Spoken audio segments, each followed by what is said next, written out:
Assalamualaikum warahmatullahi wabarakatuh. Salam sejahtera.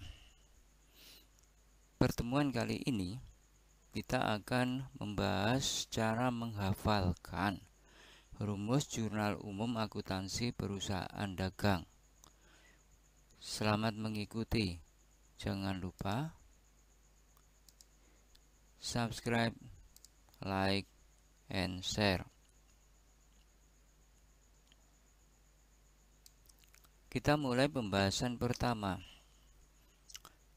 Jika terjadi pembelian barang dagang dalam perusahaan dagang tersebut, maka kita bisa buat jurnalnya sebagai berikut. Apabila terjadi pembelian barang dagang, misalnya pada bulan Januari tahun 2000XX ini menunjukkan tahun yang tinggal dicatat tahun berapanya.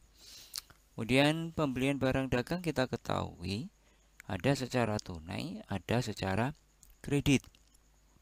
Jika pembeliannya secara tunai, maka jurnal umumnya adalah sebagai berikut. Debit pembelian X rupiah dan kreditnya kas X rupiah. Yang kedua, apabila pembeliannya secara kredit, tadi tunai ya. Kalau secara kredit, maka jurnal umumnya adalah sebagai berikut, yaitu debitnya pembelian, kreditnya utang dagang X rupiah. Bisa dipahami ya. Jadi pembelian barang dagang itu ada secara tunai, ada secara kredit. Kalau tunai ini, kalau kredit ini. Bedanya di mana? Bedanya yaitu di sini kas sama utang dagang. Kita lanjutkan yang kedua, yaitu retur pembelian atau pengembalian atas pembelian barang dagang. Jadi barang yang dibeli itu rusak atau tidak sesuai dengan pesanan, kemudian dikembalikan. Dari situ kita dapat potongan harga. Retur pembelian ini juga dipisah menjadi dua. Yang pertama secara tunai dan yang kedua secara kredit.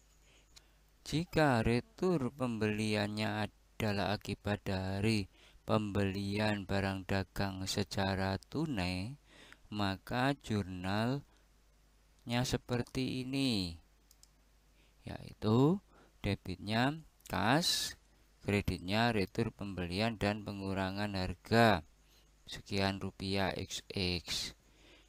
Namun, jika retur pembeliannya akibat dari pembelian barang dagang secara kredit, maka jurnalnya adalah debitnya utang dagang dan kreditnya retur pembelian dan pengurangan harga.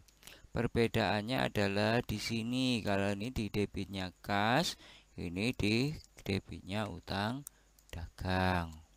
Kita lanjut, yaitu apabila terjadi pelunasan barang dagang.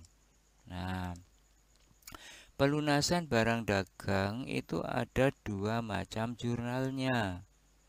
Maksudnya, di dalam pelunasan utang dagang ini, yaitu apabila si pembeli mempercepat pelunasannya, biasanya dalam jangka waktu 10 hari, maka pembeli dapat potongan pembelian. Jika melewati batas waktu percepatan pembayaran, misalnya hari ke-11, maka ya dia akan tidak ada potongan pembelian. Maka jika terjadi pelunasan utang dagang itu dengan potongan pembelian, maka jurnalnya adalah yang didebit itu adalah utang dagang, yang dikredit kas dan potongan pembelian. Berapa rupiah di situ? Namun, jika tidak ada potongan pembelian, maka jurnalnya adalah potongan pembeliannya hilang, yaitu hanya menjadi debitnya adalah utang dagang dan kreditnya kas. Cukup jelas ya. Kita lanjut yang terakhir. Yang terakhir terkait dengan beban angkut pembelian. Beban angkut pembelian itu terjadi apabila terjadi syarat penyerahan barang itu FOB shipping point. Artinya apa? Syarat penyerahan barang dilakukan di gudang penjual atau di tempat penjual, sehingga biaya angkutnya ditanggung pembeli. Maka kalau biaya angkutnya ditanggung pembeli, itu namanya biaya atau beban angkut pembelian. Yang membayar adalah pembeli.